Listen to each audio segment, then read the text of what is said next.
Човекът без музика бедняк е последен, който даже не знае колко много е беден. Понеже, че музиката е богатство голямо, става ясно със слушане и със свирене само.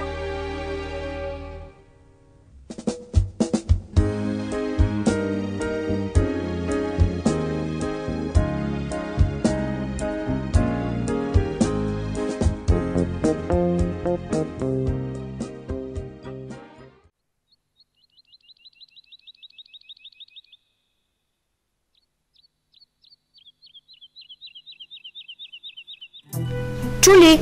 Птиче. Птиче на какво? Чули го, чули го, чули го. То само си казва името. Вие, градските деца, само чели сте на книга тази дума чучулига, но как пее и каква е? Никой от вас не знае. Някой може би е чул, че мъничка иска чуче, но това е много малко и е много жалко, че в града децата не са виждали житата, че за тях е непозната песента на небесата. А в този град студен ще отсъмне някой ден, без детински вики врява, и ще види той тогава. Да, ще види как един шарен марен влак посред нивите пристига, полен с градски дечурлига, не видели чушулига.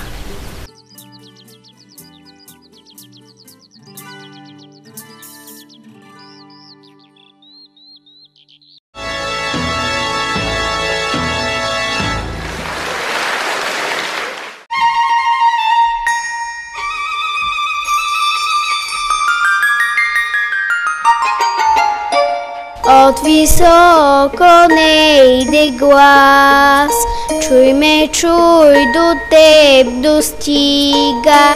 Чуй ме, той съм аз, чучулига, чучулига.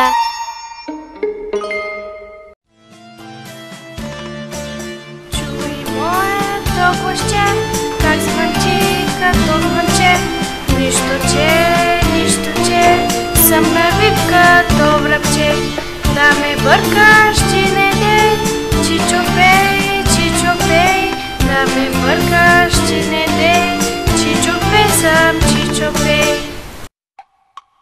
Чуй мене как току се обаждам от корицата, че по моето ку-ку-ку-ку ще познаеш куковицата.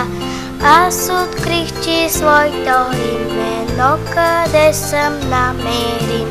Аз открих, че своето име, но къде съм намерим? А сега да почнем с лято в един птичен хор. Пее слънчевото лято, пее синия простор.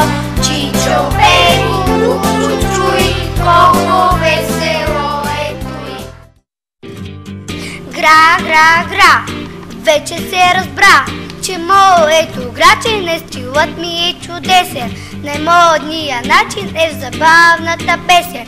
Гра, аз съм най-добра. Птичета зелени, сини, всяко в къщата си бяга. Пъсите си перушини, крийте от дъжда ме нага. Дълго клон, червено крак, с бял нагръдник, с черен фрак. Аз съм важен джентълмен, дай ми влажен ден на мен. Аз съм важен джентълмен, дай ми влажен ден на мен.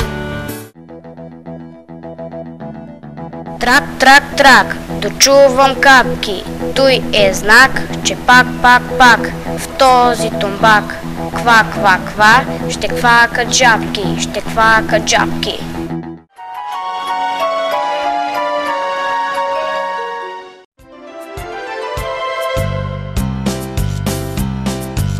Ето сводът пак измите, весело отново става и за радост на душите пълен е пак състава.